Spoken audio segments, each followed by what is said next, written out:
السلام علیکم۔ SM Islamic Urdu میں آپ کو خوش آمدید۔ خاتم النبیین حضرت محمد مصطفیٰ صلی اللہ علیہ وآلہ وسلم کی ذات اقدس جامع المعجزات ہے۔ پہلے انبیاء علیہ السلام کو جو معجزے عطا کیے گئے وہ سب آپ صلی اللہ علیہ وآلہ وسلم کے وجود مبارک میں جمع ہوئے، یہاں تک کہ آپ صلی اللہ علیہ وآلہ وسلم کا بال بال معجزہ قرار پایا۔ آپ صلی اللہ علیہ وآلہ وسلم کے معجزات میں سے کئی جمادات، نباتات اور حیوانات سے متعلق ہیں۔ کنکریاں آپ صلی اللہ علیہ وآلہ وسلم کے ہاتھ میں تسبیح کرتیں، شجر و حجر آپ صلی اللہ علیہ وآلہ وسلم پر سلام بھیجتے اور سجدہ کرتے، ہرنیاں آپ صلی اللہ علیہ وآلہ وسلم کو ضامن تسلیم کرتیں، اونٹ آپ صلی اللہ علیہ وآلہ وسلم سے فسانہ غم بیان کرتے۔ احادیث و سیرت مبارکہ کی کتب میں ایسے متعدد خوش نصیب درختوں کا ذکر بھی ملتا ہے جنہوں نے آپ صلی اللہ علیہ وآلہ وسلم کی تعظیم و تکریم کی اور مقام نبوت کو پہچانا۔ کئی درخت آپ صلی اللہ علیہ وآلہ وسلم کی پکار پر زمین کو چیرتے ہوئے دربار رسالت میں حاضر ہوئے اور اقرار نبوت کی سعادت حاصل کی۔ تمام انبیاء علیہ السلام کو اللہ تعالیٰ نے عملی معجزات عطا فرمائے، لیکن سرور کائنات صلی اللہ علیہ وآلہ وسلم کو ہزاروں کی تعداد میں عملی معجزات کے ساتھ ساتھ ایک بہت بڑا عملی معجزہ قرآن پاک عطا فرمایا۔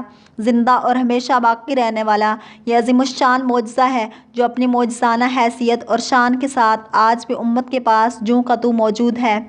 لفظ معجزہ اِج سے نکلا ہے جس کے معنی کوئی ایسی چیز جس سے عقل عاجز آ جائے، کوئی ایسا واقعہ جو معمول سے بالکل منفرد ہو، جو انسان کو حیرت میں مبتلا کر دے۔ بلا شبہ انبیاء علیہ السلام کا معجزہ قدرت الہی کا کرشمہ ہوتا ہے۔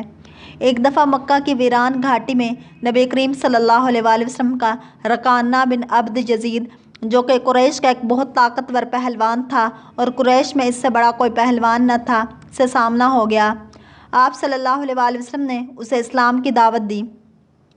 اس نے مطالبہ کیا کہ اگر آپ مجھے کشتی میں ہرا دیں تو میں اسلام قبول کر لوں گا۔ آپ نے اسے ایک دفعہ نہیں بلکہ 2 دفعہ کشتی میں پچھاڑ دیا۔ اس نے نبی کریم صلی اللہ علیہ وآلہ وسلم سے کہا کہ یہ بڑی حیرت کی بات ہے کہ آپ نے مجھے پچھاڑ دیا۔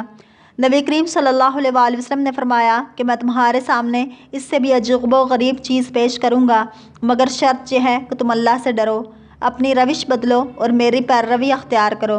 اس نے پوچھا کہ آپ کیا دکھانا چاہتے ہیں؟ نبی کریم صلی اللہ علیہ وآلہ وسلم نے فرمایا کہ میں اس درخت کو اپنے پاس بلاؤں گا۔ آپ صلی اللہ علیہ وآلہ وسلم نے درخت کو حکم دیا اور وہ درخت اپنی جگہ سے چل کر نبی کریم صلی اللہ علیہ وآلہ وسلم کے پاس آیا۔ اس کے بعد آپ نے اسے حکم دیا کہ واپس جاؤ، تو وہ واپس اپنی جگہ چلا گیا۔ اسی طرح عکاشہ بن محصن معرکہ بدر میں بڑی بے جگری سے لڑ رہے تھے کہ ان کی تلوار لڑتے لڑتے ٹوٹ گئی۔ وہ نبی کریم صلی اللہ علیہ وآلہ وسلم کی خدمت میں حاضر ہوئے۔ نبی کریم صلی اللہ علیہ وآلہ وسلم نے انہیں ایک کھجور کی چھڑی عطا فرمائی اور فرمایا عکاشہ جا دشمنوں سے لڑ۔ حضرت عکاشہ رضی اللہ تعالیٰ عنہ نے وہ لکڑی پکڑ کر جھٹکا دیا تو وہ ایک لمبی تلوار بن گئی جس کی دھار تیز اور چمکدار تھی اور اس میں مضبوطی تھی۔ حضرت عکاشہ نے یہ تلوار بدر کے میدان میں خوب استعمال کی۔ اس تلوار کا نام العون تھا۔ حضرت عکاشہ کے پاس یہ تلوار ایک مدت تک رہی اور وہ اس کے جوہر جہاد میں دکھاتے رہے۔ اسی طرح حضرت قتادہ بن نعمان رضی اللہ تعالیٰ عنہ میدان احد میں بڑی بے جگری سے لڑے اور اپنی شجاعت کے جوہر دکھائے۔ میدان احد میں حضرت قتادہ بن نعمان کی آنکھ زخمی ہو گئی اور اس کی پتلی نکل کر ان کے گال پر لٹکنے لگی۔ حضرت قتادہ بیان کرتے ہیں کہ نبی کریم صلی اللہ علیہ وآلہ وسلم نے اپنے دست مبارک سے وہ پتلی واپس آنکھ میں رکھ دی تو وہ آنکھ بالکل ٹھیک ہو گئی۔ یہ آنکھ دوسری آنکھ سے بھی زیادہ تیز نگاہ اور بہتر تھی۔ حضرت عبداللہ بن مسعود فرماتے ہیں کہ میں عقبہ بن ابی معیطر کی بکریاں چرایا کرتا تھا۔ ایک دفعہ نبی کریم صلی اللہ علیہ وآلہ وسلم کا وہاں سے گزر ہوا۔ آپ صلی اللہ علیہ وآلہ وسلم نے مجھ سے پوچھا کہ اے لڑکے، کیا تیرے پاس دودھ ہے؟ میں نے عرض کیا کہ ہاں دودھ ہے، مگر وہ کسی کی امانت ہے، میں دینے کا مجاز نہیں ہوں۔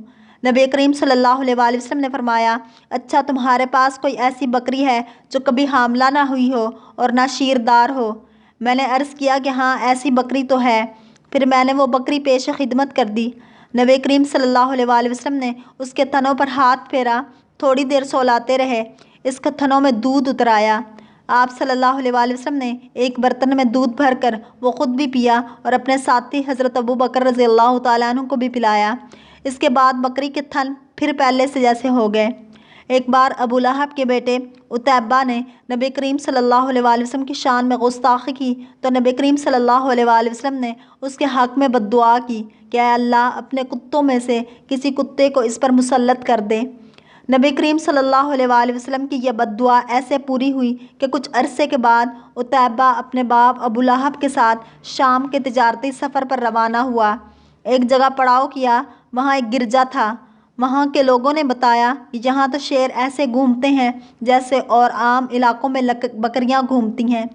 ابو لہب کو نبی کریم صلی اللہ علیہ وآلہ وسلم کی بد دعا یاد تھی۔ اس نے دیگر قافلے والوں سے کہا کہ اس نے نبی کریم صلی اللہ علیہ وآلہ وسلم نے میرے بیٹے کو بد دعا دی ہے، جس سے میں آج سخت فکر مند ہوں۔ بس تم سارا سامان گرجا کے صحن میں جمع کر دو اور اس کے اوپر میرے بیٹے کا بستر لگا دو، پھر اس سامان کے گرد تم سب سو جاؤ۔ قافلے والوں نے ایسا ہی کیا۔ رات جب سب سو گئے تو جنگل سے شیر آیا، تمام قافلے کے لوگوں کو سونگھا مگر کسی کو کچھ نہیں کہا۔ وہ تو گستاخ رسول کی تلاش میں تھا۔ شیر نے پیچھے ہٹ کر ایک اونچی چھلانگ لگائی اور سامان کے بلند ڈھیر پر چڑھ کر اس نے عتیبہ کے چہرے کو سونگھا اور اسے چیر پھاڑ دیا اور اس کا سر کھول دیا۔ اس واقعے پر ابو لہب کا بڑا برا حال تھا اور وہ کہے جا رہا تھا، میں جانتا تھا کہ میرا بیٹا محمد صلی اللہ علیہ وآلہ وسلم کی بد دعا سے کبھی نہیں بچ سکے گا۔ فتح خیبر کے بعد جب نبی کریم صلی اللہ علیہ وآلہ وسلم کچھ اطمینان سے بیٹھے تو ایک یہودیہ زینب بن الحارث نے نبی کریم صلی اللہ علیہ وآلہ وسلم کے قتل کی ناپاک سازش کی اور ایک بکری کا گوشت زہر آلود کر کے نبی کریم صلی اللہ علیہ وآلہ وسلم کی خدمت میں ہدیہ کیا۔ اس عورت نے گوشت بھیجنے سے پہلے معلوم کیا کہ نبی کریم صلی اللہ علیہ وآلہ وسلم کو کون سے حصے کا گوشت زیادہ مرغوب ہے۔ بتایا گیا کہ دستی کا گوشت زیادہ مرغوب ہے تو اس نے دستی کو بہت زیادہ مسموم کیا اور اس کے بعد وہ گوشت اچھی طرح بھون کر نبی کریم صلی اللہ علیہ وآلہ وسلم کی خدمت میں ہدیہ کر دیا۔ آپ صلی اللہ علیہ وآلہ وسلم نے دستی کا گوشت اٹھایا، ایک نوالا منہ میں لیا مگر اسے نگلا نہیں بلکہ اسے واپس اگل دیا اور فرمایا کہ اس بکری کی ہڈی مجھے خبر دے رہی ہے کہ اسے زہر آلود کیا گیا ہے۔ اس عورت کو بلایا گیا، اس نے اقرار کیا کہ اس نے ایسا ہی کیا تھا۔ جب اس سے پوچھا گیا کہ اس نے ایسا کیوں کیا تو اس نے جواب دیا کہ آپ صلی اللہ علیہ وآلہ وسلم نے میری قوم کے ساتھ جو معاملہ کیا وہ آپ کے سامنے ہے۔ میرا ارادہ تھا کہ آپ کو اگر آپ عام بادشاہوں کی طرح ہوں گے تو اس زہر سے نعوذ باللہ ہلاک ہو جائیں گے اور میں راحت پاؤں گی، اور اگر آپ واقعی نبی ہوں گے تو آپ کو اس کی خبر دے گا۔ اس کے بعد آپ صلی اللہ علیہ وآلہ وسلم نے اسے وقتی طور پر معاف کر دیا مگر بعد میں اس زہر کے اثر سے حضرت بشیر رضی اللہ تعالیٰ عنہ کی شہادت ہو گئی تو پھر آپ صلی اللہ علیہ وآلہ وسلم نے ان کے قصاص میں اس عورت کو قتل کر دیا۔ یہ کچھ آپ صلی اللہ علیہ وآلہ وسلم کی زندگی کے معجزات تھے۔ اگر آپ کو یہ ویڈیو پسند آئے تو لائک، شیئر اور سبسکرائب کیجیے تاکہ ایسی اسلامک ویڈیوز آپ تک پہنچتی رہیں۔